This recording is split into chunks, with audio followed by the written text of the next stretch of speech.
ನಮಸ್ಕಾರ. ನಾನು ನಿಮ್ಮ ಡಿ.ಸಿ. ಜಿ. ಜಗದೀಶ್ ಮಾತಾಡ್ತಾ ಇದ್ದೀನಿ. ಕರೋನಾ ಎರಡನೇ ಅಲೆ ಕಡಿಮೆ ಆದ ನಂತರ ನಿಮ್ಮ ಜೊತೆ ಮಾತನಾಡಲಿಕ್ಕೆ ಬಂದಿದ್ದೀನಿ.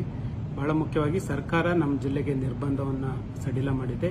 ಇದು ನಿರ್ಬಂಧವನ್ನು ಸಡಿಲ ಮಾಡಿರುವಂಥದ್ದು ಸರ್ಕಾರವೇ ಹೊರತು ಕರೋನಾ ಅಲ್ಲ. ಅದರಿಂದ ಸರ್ಕಾರದ ನಿರ್ಬಂಧ ಏನು ತೆರವಾಗಿದೆ. ಈ ನಿರ್ಬಂಧವನ್ನು ಸರ್ಕಾರದ ಆದೇಶ ಹೇಗಿದೆ ಹಾಗೆ ನಾವು ಮಾಡಿದರೆ ಒಳ್ಳೆಯದಾಗ್ತದೆ.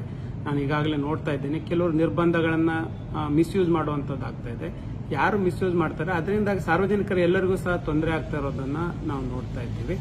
ಹಾಗಾಗಿ ಈಗಲೂ ಅಷ್ಟೇ ಮದುವೆ 40 ಜನರಿಗೆ ಮಾಡಿ ಅಂದರೆ ಅದಕ್ಕಿಂತ ಹೆಚ್ಚು ಜನರಿಗೆ ಮಾಡುವಂಥದ್ದು, ಬಸ್ಸಲ್ಲಿ 50% ಜನ ಹೋಗಿ ಅಂದರೆ ಅದಕ್ಕಿಂತ ಹೆಚ್ಚು ಜನ ಹೋಗ್ತಾ ಇರುವಂಥದ್ದು, 5 ಗಂಟೆವರೆಗೂ ಹೋಟೆಲ್ನಲ್ಲಿ ಕೂತು ತಿನ್ಲಿಕ್ಕೆ ಅವಕಾಶ ಕೊಟ್ಟಿದೆ ಅಂದರೆ 6 ಗಂಟೆವರೆಗೂ ಮಾಡ್ತಾ ಇರುವಂಥದ್ದು. ಇದೆಲ್ಲ ಸರಿಯಾದ ಕ್ರಮ ಅಲ್ಲ. ಆಮೇಲೆ ಒಂದಿಷ್ಟು ಕಾರ್ಯಕ್ರಮಗಳನ್ನು, ಯಾವುದೇ ಕಾರ್ಯಕ್ರಮಗಳನ್ನು ಆಯೋಜನೆ ಮಾಡಬಾರ್ದು ಅಂತ ಸರ್ಕಾರ ಹೇಳಿದೆ. ಆದರೆ ಕಾರ್ಯಕ್ರಮಗಳ ಆಯೋಜನೆ ನಡೀತಾನೆ ಇದೆ. ದಿನನಿತ್ಯ ಪೇಪರ್ ತೆಗೆದ್ರೆ ಸಾಕು, ಆ ಸಂಘ ಸಂಸ್ಥೆಯವರು ಅಲ್ಲಿ ಮಾಡಿದ್ರು, ಇವ್ರು ಇದು ಮಾಡಿದ್ರು, ಈ ಪಕ್ಷದವರು ಇಲ್ಲಿ ಕಾರ್ಯಕ್ರಮ ಮಾಡಿದ್ರು, ಈ ಪಕ್ಷದವರು ಪ್ರತಿಭಟನೆ ಮಾಡಿದ್ರು.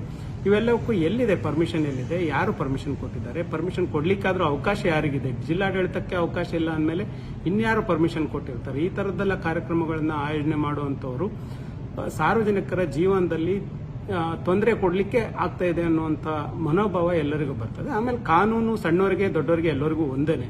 ಹಾಗಾಗಿ ಜಿಲ್ಲಾಧಿಕಾರಿಯಾಗಿ ನಾನು ಕಾನೂನು ಪಾಲನೆ ಮಾಡಿದರೆ ಸಾರ್ವಜನಿಕರು ಅವ್ರ ಕಾನೂನು ಪಾಲನೆ ಮಾಡ್ತಾರೆ, ಜನಪ್ರತಿನಿಧಿಗಳು ಅವ್ರ ಕಾನೂನು ಪಾಲನೆ ಮಾಡಿದರೆ ಅವ್ರ ಫಾಲೋಯರ್ಸ್ ಕಾನೂನು ಪಾಲನೆ ಮಾಡ್ತಾರೆ. ಹಾಗಾಗಿ ಎಲ್ಲರೂ ಸಹ ಸರ್ಕಾರದ ಆದೇಶ ಏನಿದೆ ಅದನ್ನು ಪಾಲನೆ ಮಾಡಲೇಬೇಕಾಗ್ತದೆ.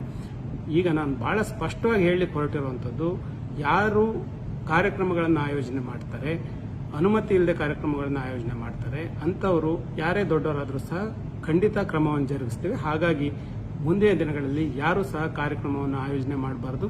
ಈಗೇನು ಸರ್ಕಾರ 7ನೇ ತಾರೀಕುವರೆಗೂ ನಿರ್ಬಂಧಗಳನ್ನು ಹೊರಡಿಸಿದೆ, ಅಲ್ಲಿವರೆಗೂ ಯಾರು ಸಹ ಕಾರ್ಯಕ್ರಮ ಆಯೋಜನೆ ಮಾಡಬಾರ್ದು ಅಂತ ನಾನು ಮನವಿ ಮಾಡ್ತೀನಿ.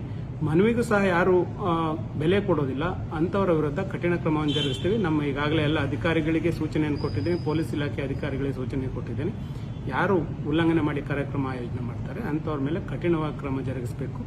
ಎಪಿಡೆಮಿಕ್ ಆಕ್ಟ್ ಪ್ರಕಾರ ಮೊಕದ್ದಮೆಯನ್ನು ದಾಖಲು ಮಾಡಬೇಕಂತ ಸೂಚನೆಯನ್ನು ನೀಡಿದ್ದೇನೆ. ಅದು ಆಗ್ತದೆ.